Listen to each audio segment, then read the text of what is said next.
This weight, having been a 4-weight world champion, all the way from flyweight through to lightweight. Welcome back to Boxing Battles. In today's video, we are going back in time to look at 3 fights that will never be forgotten.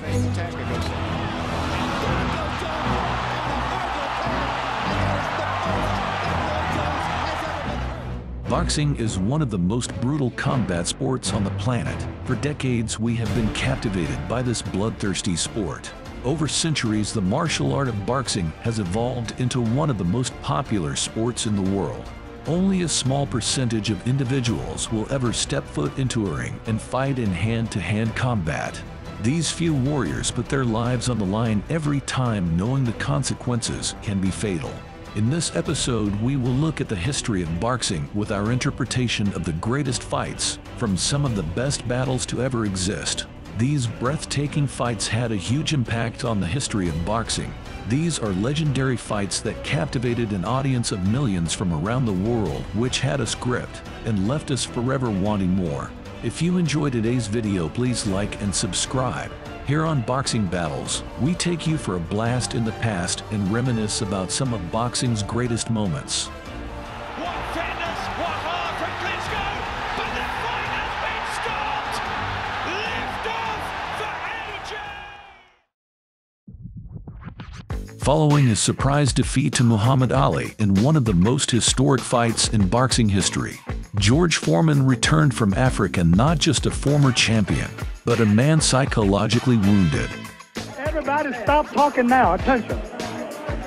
I told you, all of my critics, I told you all that I was the greatest of all time. When I beat Sunday Liston, I told you today I'm still the greatest of all time. Never again defeat me. Never again say that I'm going to be defeated. Never again make me the underdog until I'm about 50 years old. Right. Then you might get me. But I didn't dance. I didn't dance for a reason. I wanted to make him lose all his power. I kept telling him he had no punch. He couldn't hit. He's swinging like a sissy. He's missing. Let me see your box. I hadn't started dancing yet. You can't say my legs are gone. You can't say I was tired, because what happened? I didn't dance from the second round on. I stayed on the ropes. When I stay on the ropes, you think I'm doing bad. But I want all boxers to put this in the page of boxing. Staying on the ropes is a beautiful thing with a heavyweight when you make him shoot his best shot and you know he's not hitting you. I would have gave George Foreman 2 rounds of steady punching, because after that he was mine. Instead of attempting to get a rematch with Ali, he instead fought a very strange exhibition in which he fought 5 men in one night. Come up! Come up! Come up! Barry went down with the left. In spite of all the advices, He fights dirty! we've had the count. Foreman is over here. Lay on the rope! Talking Lay on to the Ali. rope! Lay on the rope! He's down again, quickly, for another left. Come up! There he goes, down again, 3rd time down. Second fight coming up. We'll be back in just a moment. Plus, Howard, I'm watching fair him. today. I'm spying on him. I'm Now, watching. he got into Judge there and hurt him with a left and with a right. Down went Jerry for the second time round and ended. What is happening there? Foreman is not himself. He's going after the kid again, needlessly, for no reason. He had beaten him. This is an absurd scene. Foreman just told the referee to stop it. And the referee stopped it and the crowd disapproved. Foreman told the referee to stop it. They've started fighting again. The referee off in the corner with the handler. I told you this is the weirdest occasion you'll ever want to see. Foreman held Polite's left glove and kept striking away at him with the right. The crowd very much with Charlie Polite. Boone Kirkman went through the ropes. He's in desperate trouble. The left floored him. Gordon stood there.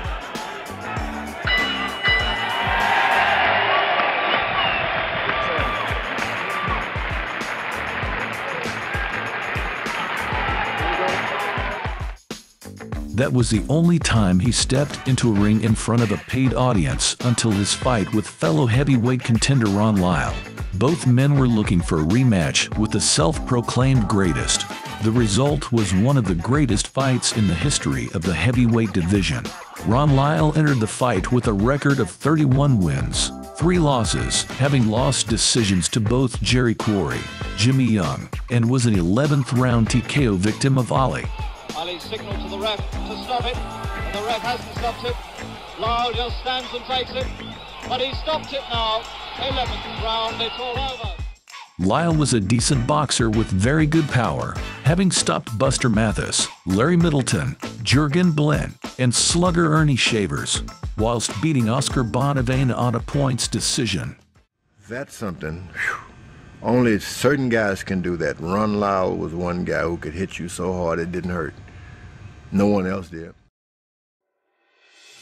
The heavyweight battle between Foreman and Lyle took place on January 24, 1976 at the Sports Pavilion Caesars Palace, Las Vegas.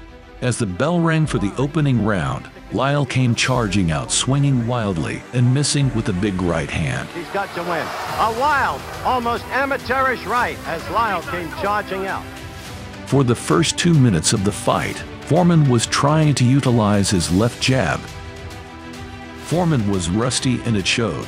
Late in the round, Lyle delivered a big right hand that staggered Foreman. Foreman survived the round, but he was in serious trouble.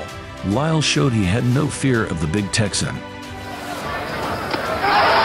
good right by Lyle. A good right by Lyle, and he's got Foreman in trouble. He's got him in trouble. George looking over here to Gil Clancy, sitting right next to me for instructions. You see George in trouble. A late flurry by Lyle, staggering George, who comes wobbling really back toward his corner. In round 2, Lyle again missed with a wild right hand. Foreman seemed to have gotten rid of the rust as he began landing his battering ram of a jab. The first time George got in 2 good short left jabs, and that's what he must do. He then staggered Lyle with a huge left uppercut and had Lyle in serious trouble until the bell rang a minute too early. Yelling to Foreman, keep those hands up. Now Lyle is hurt! Now Lyle is hurt! Let's see if George has learned what to do with an opponent against the ropes. Certain it is, he didn't know what to do in Zaire. He's a little shaky. The leg's just a little rubbery. Foreman is a tremendous puncher. No question about that. Ken Norton can attest to that. I told you we'd have a slugfest, and that's what we've got. Many fans believe if the bell did not sound early, Foreman would have knocked Lyle out. Almost the entire next round was Lyle laying up against the ropes in a feeble attempt to use the same strategy Ali successfully used against Foreman, the rope-a-dope. Foreman learned from his fight against Ali and didn't go all out in his assault of Lyle. He calmly jabbed and went to the body and easily winning the round. Early in round 4, Lyle served up a delicious 2-punch combination right on the button of Foreman's chin. Using that right beautifully over Foreman's left. A spark had reignited in Lyle. He delivered a flurry of heavy rights and lefts, dropping Foreman down to the canvas. Foreman is down! It started with a right, then a left. Foreman looking over here. Noon could believe what had happened to the invincible-looking Foreman, but amazingly, Foreman began to fight back. Both men slugged it out with incredible toe-to-toe action. George struck Lyle with a magnificent right, and now it was his turn to taste the canvas. Now George fought back with a magnificent right. With a minute left in the round, Lyle was in trouble and ready to go, leaving himself wide open. In the body. George at the head. Lyle is now wide open. He is... Lyle trying to swing back.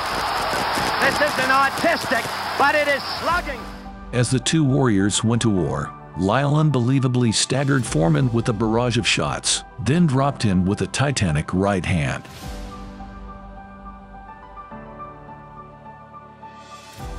There was no saving by the bell, but a weary-looking Foreman managed to get back to his feet and return to his corner. Fans went wild as they were witnessing an epic battle.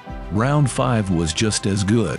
The drama and outright brutality in round 5 was magnified by the fact that these were two huge men who weighed over 220 pounds, hitting each other with sledgehammer shots. Lyle stunned Foreman early in the round with a left uppercut, right cross, left hook combination. Once again, Foreman came roaring back. Both men landed huge right crosses at the same time. Then Lyle staggered Foreman again with a vicious left and right uppercut combination. Foreman came back and landed several right hands that badly hurt Lyle. Lyle was out on his feet, trapped in the corner. Foreman was totally fatigued, yet was able to land over 20 consecutive punches before knocking Lyle down and out to win one of the most brutal fights in heavyweight history that will never be forgotten.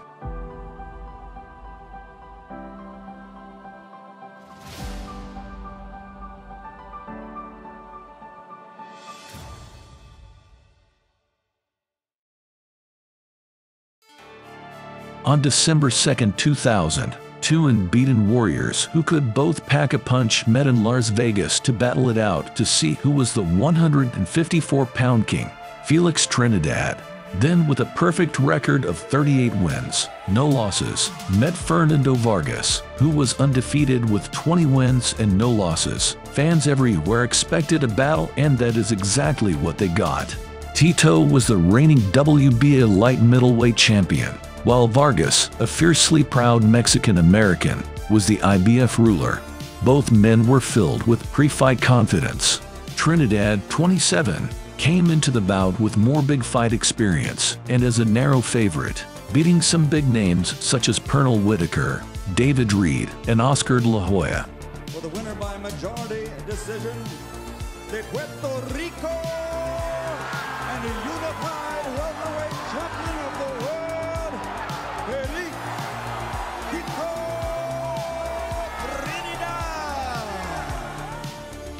Before the fight, both men were full of trash talk. Trinidad said, "Vargas is a baby. He can't beat me. What has he done that makes you think he can beat me? I'll knock him out and can promise you that." Vargas, whose temper was generally hovering just below boiling point, said, "How's he going to knock me out? What are they going to do? Take him into surgery and get him a new jaw? He's been knocked down 6 or 7 times by fighters not half as good as me." In fact, Trinidad, unbeaten in 38 fights, had been forced to get off the floor 5 times. Each time, of course, he came back to win, and each time, the knockdowns occurred in the opening 3 rounds. It's all Trinidad. Right uppercut. Down he goes. Second time he's been down. His right finishers in the sport looking to do it here. Down he goes for the second time in this round. It was over. Lays down for the 3rd time of this round, 4th time of the fight. And the new WBA super welterweight champion of the world, Felix Tito.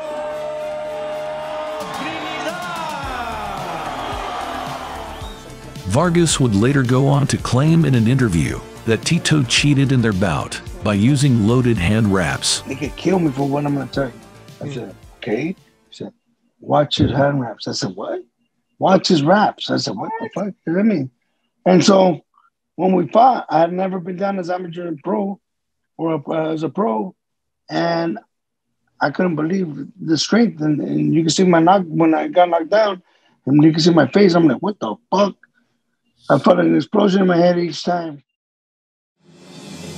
At the opening bell, Trinidad showed his dominance almost immediately. Vargas ran towards Trinidad and landed a left jab. After missing with another left jab, Trinidad countered him and threw his first big punch of the night. It was a thunderous left hook, and it crashed into Vargas's face at full force. Vargas dropped to the canvas but managed to get back to his feet. Just seconds after Vargas got up, Trinidad knocked him down again with another left hook. Second knockdown for Trinidad. He's the one who said it would be a quick, dominant knockout performance. Despite being badly hurt, Vargas was still game and managed to survive a very nerve-wracking first round. Vargas managed to survive and then come back. In round 4, the battle began to really heat up as the Mexican sent Trinidad down with a beautiful counter left hook. And down goes Tito on a big left hook. Then, Vargas was hit low by Trinidad. The foul saw Trinidad get some much-needed time to clear his head. Trinidad had struck Vargas low in the previous round too, and he was perhaps close to being thrown out. The war raged on. Trinidad came back himself in the 7th, but then hit Vargas low again, losing another point. The fans were going crazy. It was back and forth action over the final few rounds. Right here, it's toughness of Vargas against the skill and punching power. He want to mix it up, Vargas does. I'm not the kind of fighter who'll run. I'll stand with him. I'll trade with him. I'll stay with him all the way. That's what Vargas does as he comes down the stretch in round 9.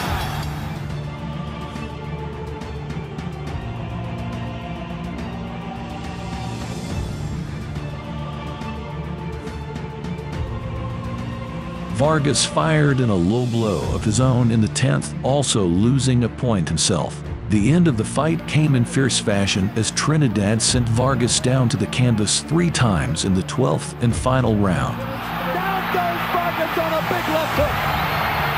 Vargas must score a knockout or he's lost this fight. Down goes Fernando again. Showing incredible heart and determination, Vargas got up twice but was then sent down by a vicious right hand to end one of the most thrilling battles in boxing history that will never be forgotten.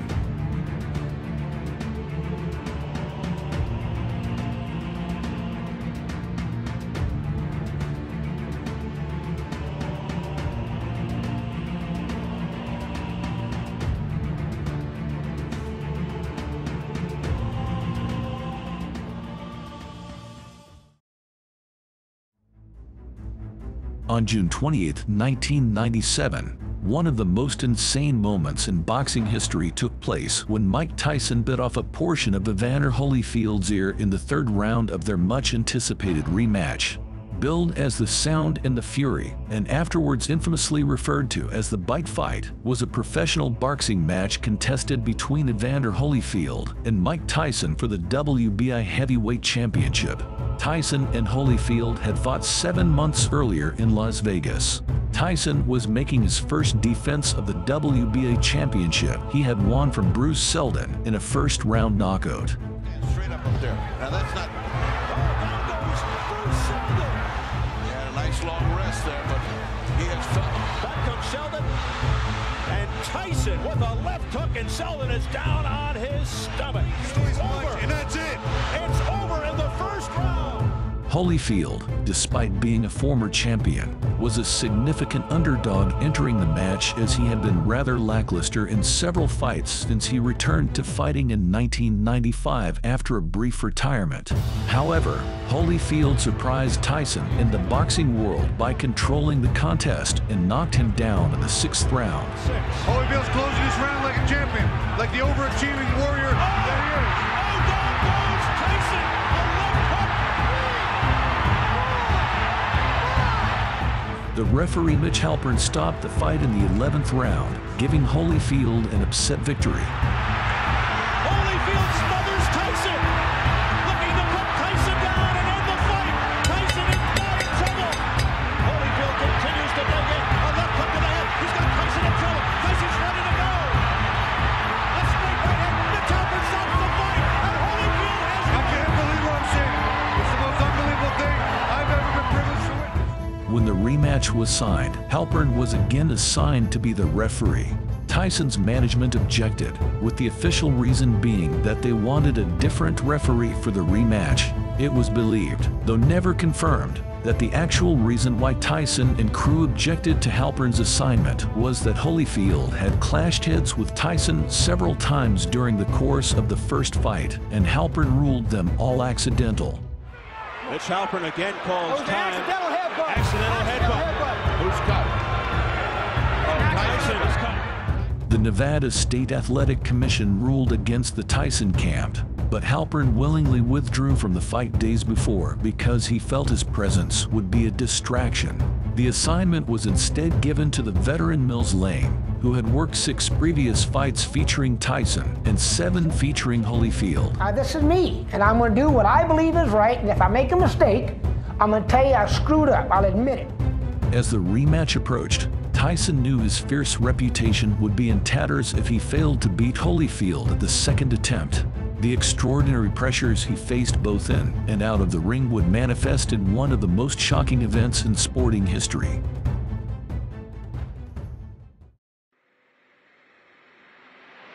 The fight began with Holyfield dominating Tyson. At 2 minutes 19 seconds of the first round, an overhand right punch from Holyfield stunned Tyson, but Tyson fought back, immediately pushing Holyfield backwards. And I'll tell you what though, Mike hit him back with a left hook. This is going to be a war. What a first round! He was in trouble there. He shook. Tyson, he shook him. At 32 seconds into the second round, Holyfield ducked under a right punch from Tyson. In doing so, he had butted Tyson, producing a large cut over Tyson's right eye. Mills Lane is a cut around the right eye of Mike Tyson from a clash of heads, I believe. Tyson had repeatedly complained about head-butting in the first bout between the two fighters. Upon reviewing replays, referee Mills Lane stated that the headbutts were unintentional and non-punishable.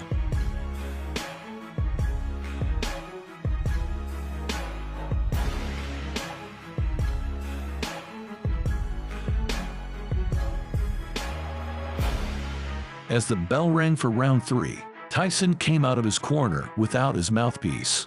Holyfield spotted this from across the ring and signaled to both Tyson and Lane to get it inserted.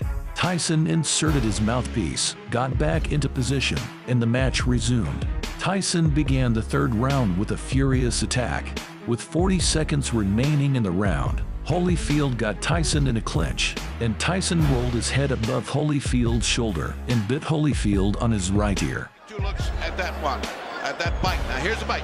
Keep your eye on Mike. See, Mike has just, see, look at him. You can see it. You can see it. There it is.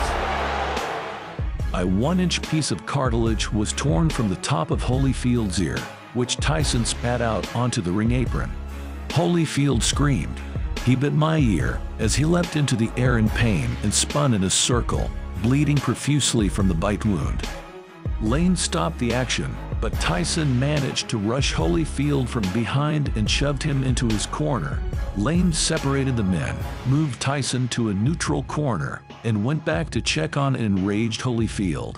The fight was delayed for the next few minutes as Lane decided on what to do. Lane called Mark Ratner, the chairman of Nevada's Athletic Commission, up to the ring apron and informed him that because Tyson had bitten Holyfield's ear, he was going to disqualify him and end the fight.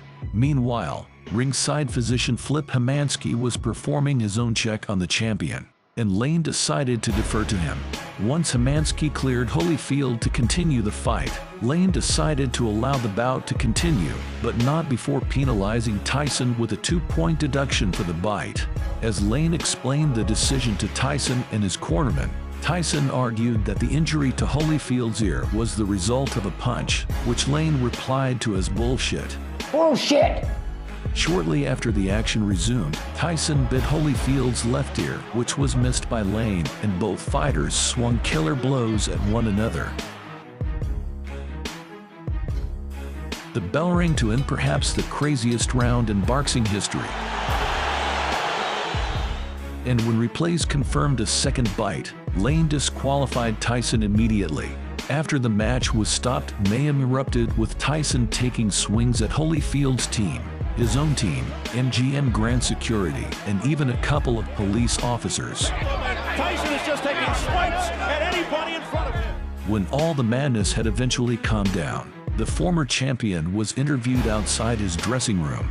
Tyson did not try to hide his assault at all. He butted me in the first round, but then he butted me again in the second round. Then as soon as he butted me, I watched him. He had me holding, he looked right at me, and I saw him, and he was going for it, and he kept going by, and he butted me again. He kept going down and coming up, and he charged into me. And no one warned him, no one took any point for him. What am I to do? This is my career. I can't continue getting butted like that. I got children to raise, and this guy keeps butting me, trying to cut me and get me stopped on cut. I got to retaliate. Now immediately you stopped. You stopped fighting immediately right there, and you turned to Mills Lane and you said what? And the result was he did nothing. But what did you say to Mills right at that time? I don't remember. I told him that he butted me, but I know I complained about being butted, and we complained about the first fight. Listen, Holyfield is not the tough warrior everyone said he is. He got little nicks on him there, and he quit. I got an eye. I got one eye.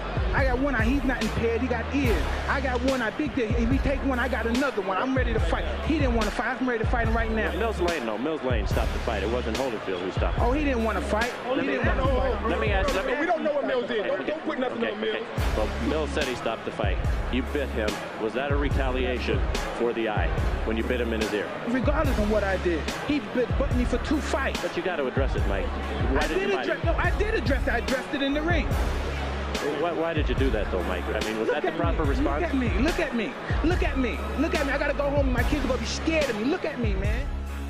As a result of biting Holyfield on both ears and other behavior, Tyson's boxing license was revoked by the Nevada State Athletic Commission and he was fined $3 million plus legal fees. After an appeal, the commission voted 4-1 to reinstate Tyson's license on October 18, 1998. Amazingly, after both Tyson and Holyfield had retired from boxing, they became very close friends. In 2022, they both teamed up to produce edible cannabis sweets in the shape of Holyfield's ear, called Holy-Ears, also creating a comedic Christmas advert to promote the product.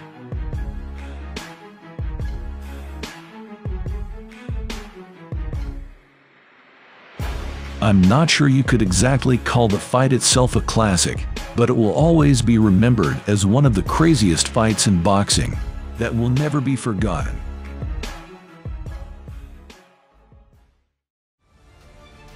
If you enjoyed today's video, please like and subscribe to the channel so you won't miss any new episodes about boxing's greatest moments. Thanks for watching.